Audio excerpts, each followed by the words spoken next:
Aujourd'hui, nous entrons dans 3 chapitres puissants de l'Évangile selon Matthieu. 3 moments où Jésus révèle sa gloire, son autorité, sa vérité et le coût réel du royaume. Dans Matthieu 16, Jésus nous appelle à discerner les temps, à rejeter l'hypocrisie et surtout à répondre à la question la plus importante de toute la vie. Qui dites-vous que je suis ? C'est là que Pierre déclare « Tu es le Christ, le Fils du Dieu vivant ». Et Jésus annonce que sur cette révélation, il bâtit son Église. Une Église que même l'enfer ne peut pas arrêter. Dans Matthieu 17, nous montons avec Jésus sur la montagne et nous voyons la transfiguration. Son visage brille comme le soleil, ses vêtements deviennent lumière et la voix du Père retentit « Celui-ci est mon Fils bien-aimé, écoutez-le ». Un rappel que Jésus n'est pas seulement un maître, mais le Fils glorifié, digne de toute obéissance. Dans Matthieu 19, Jésus nous enseigne le cœur de Dieu pour le mariage, la valeur des enfants et la véritable richesse. Il rencontre un jeune homme riche qui cherche la vie éternelle, mais ne veut pas laisser ce qui l'attache à la terre. Et Jésus nous enseigne, à Dieu, tout est possible. Alors prépare ton cœur, parce que ces chapitres ne sont pas seulement des histoires, ce sont des révélations, des avertissements, des appels et des promesses. Ils nous invitent à reconnaître Jésus, à écouter Jésus et à suivre Jésus, coûte que coûte. Matthieu 16, verset 1. Les pharisiens et les sadducéens abordèrent Jésus et, pour l'éprouver, lui demandèrent de leur faire voir un signe venant du ciel. Verset 2, Jésus leur répondit, « Le soir vous dites, il fera beau, car le ciel est rouge. » Verset 3, et le matin, « Aujourd'hui, il y aura de l'orage, car le ciel est d'un rouge sombre. Vous savez discerner l'aspect du ciel, et vous ne pouvez discerner les signes des temps. » Verset 4, une génération méchante et adultère demande un signe. Il ne lui sera donné d'autre signe que celui de Jonas. Puis il les quitta et s'en alla. La mise en garde contre le levain. Verset 5. Les disciples, en passant à l'autre bord, avaient oublié de prendre des pains. Verset 6. Jésus leur dit, « Gardez-vous avec soin du levain des pharisiens et des sadducéens. » Verset 7. Les disciples raisonnaient en eux-mêmes et disaient, « C'est parce que nous n'avons pas pris de pain. » Verset 8. Jésus, l'ayant compris, dit, « Pourquoi raisonnez-vous, gens de peu de foi, sur ce que vous n'avez pas pris de pain ?» Verset 9. Êtes-vous encore sans intelligence ? Ne vous souvenez-vous plus des 5 pains pour 5000 hommes et combien de paniers vous avez emportés ? Verset 10. Ni des 7 pains pour 4000 hommes et combien de corbeilles vous avez emportés ? Verset 11. Comment ne comprenez-vous pas que ce n'est pas au sujet de pain que je vous ai parlé ? Gardez-vous du levain des pharisiens et des sadducéens. Verset 12. Alors ils comprirent que ce n'était pas du levain du pain qu'il avait dit de se garder, mais de la doctrine des pharisiens et des sadducéens. Verset 13. Jésus, étant arrivé dans le territoire de Césarée de Philippe, demanda à ses disciples, « Qui dit-on que je suis, moi, le Fils de l'homme ?» Verset 14. Ils répondirent, « Les uns disent que tu es Jean-Baptiste, les autres, Élie, les autres, Jérémie ou l'un des prophètes. » Verset 15. Et vous, leur dit-il, qui dites-vous que je suis ? Verset 16. Simon-Pierre répondit, tu es le Christ, le Fils du Dieu vivant. Verset 17. Jésus, reprenant la parole, lui dit, tu es heureux, Simon, fils de Jonas, car ce ne sont pas la chair et le sang qui t'ont révélé cela, mais c'est mon Père qui est dans les cieux. Verset 18. Et moi, je te dis que tu es Pierre, et que sur cette pierre je bâtirai mon église, et que les portes du séjour des morts ne prévaudront point contre elle. Verset 19. Je te donnerai les clés du royaume des cieux. Ce que tu lieras sur la terre sera lié dans les cieux, et ce que tu délieras sur la terre sera délié dans les cieux. Verset 20. Alors, il recommanda aux disciples de ne dire à personne qu'il était le Christ. Verset 21. Dès lors, Jésus commença à faire connaître à ses disciples qu'il fallait qu'il aille à Jérusalem, qu'il souffre beaucoup de la part des anciens, des principaux sacrificateurs et des scribes, qu'il soit mis à mort et qu'il ressuscite le 3e jour. Verset 22. Pierre, l'ayant pris à part, se mit à le reprendre et dit « À Dieu ne plaise, Seigneur, cela ne t'arrivera pas. » Verset 23. Mais Jésus, se retournant, dit à Pierre « Arrière de moi, Satan, tu mets en scandale, car tes pensées ne sont pas celles de Dieu, mais celles des hommes. » Verset 24. Alors Jésus dit à ses disciples, « Si quelqu'un veut venir après moi, qu'il renonce à lui-même, qu'il se charge de sa croix, et qu'il me suive. » Verset 25. « Car celui qui voudra sauver sa vie la perdra, mais celui qui la perdra à cause de moi la trouvera. » Verset 26. « Et que servirait-il à un homme de gagner le monde entier s'il perd son âme, ou que donnerait un homme en échange de son âme ?» Verset 27. « Car le Fils de l'homme doit venir dans la gloire de son Père, avec ses anges, et alors il rendra à chacun selon ses œuvres. » Verset 28. « Je vous le dis en vérité, quelques-uns de ceux qui sont ici ne mourront point, qu'ils n'aient vu le Fils de l'homme venant dans son règne. » Matthieu 17, verset 1. 6 jours après, Jésus prit avec lui Pierre, Jacques et Jean, son frère, et il les conduisit à l'écart sur une haute montagne. Verset 2. Il fut transfiguré devant eux. Son visage resplendit comme le soleil, et ses vêtements devinrent blancs comme la lumière. Verset 3. Et voici, Moïse et Élie leur apparurent, s'entretenant avec lui. Verset 4. Pierre, prenant la parole, dit à Jésus, « Seigneur, il est bon que nous soyons ici. Si tu le veux, je dresserai ici 3 tentes, une pour toi, une pour Moïse et une pour Élie. » Verset 5. Comme il parlait encore, une nuée lumineuse les couvrit.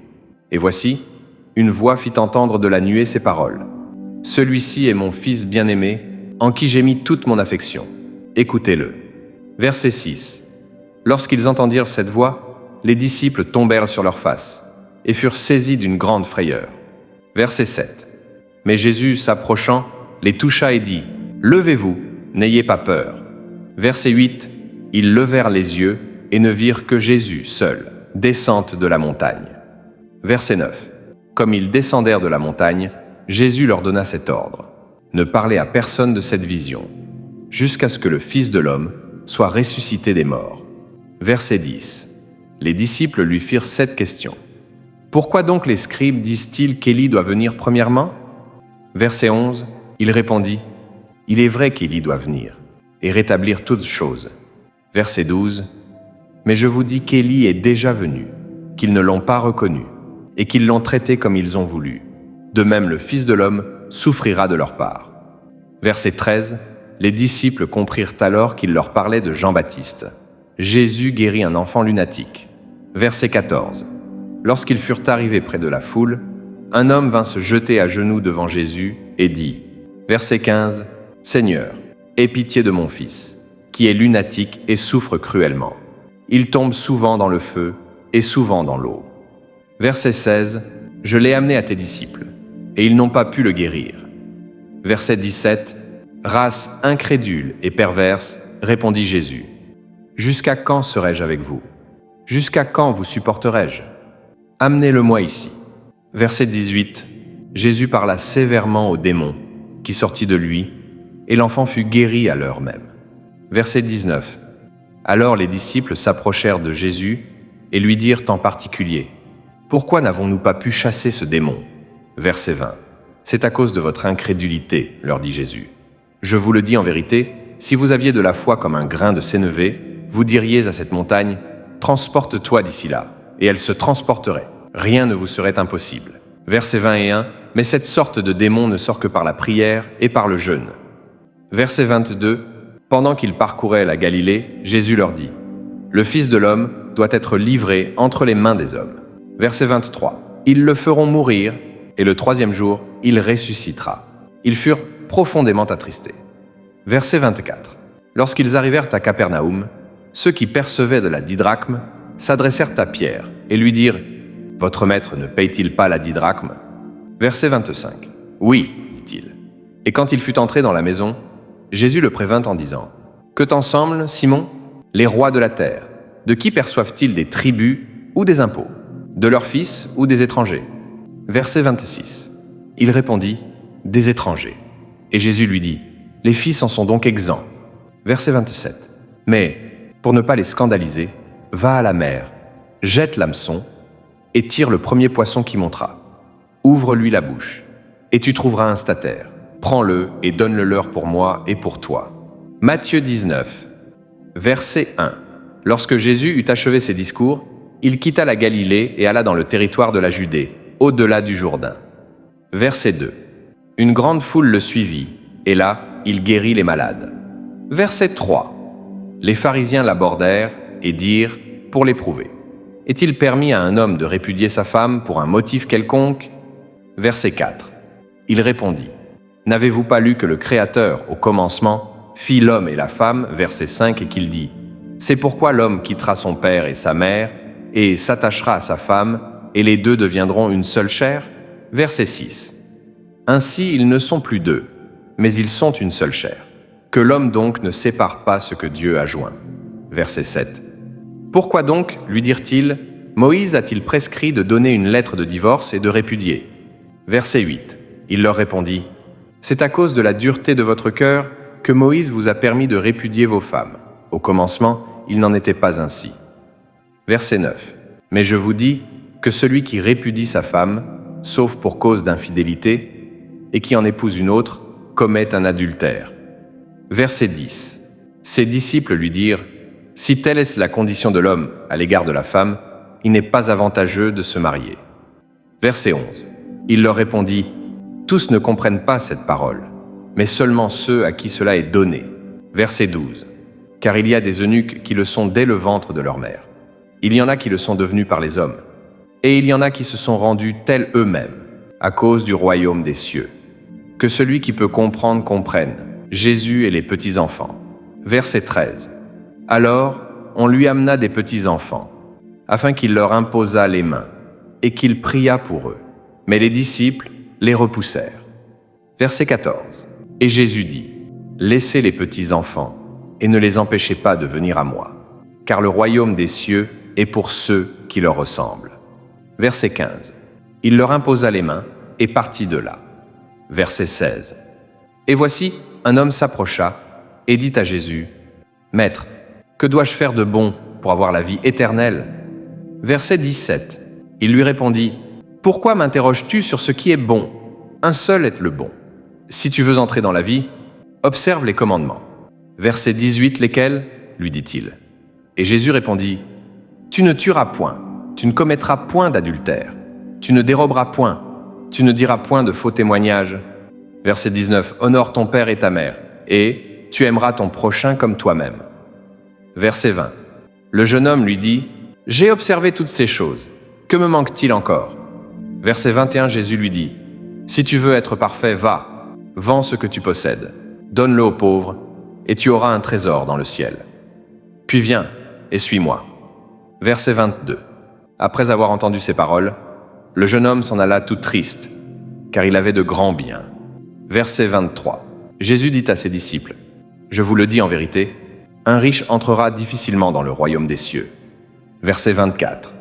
Je vous le dis encore, il est plus facile à un chameau de passer par le trou d'une aiguille qu'à un riche d'entrer dans le royaume de Dieu.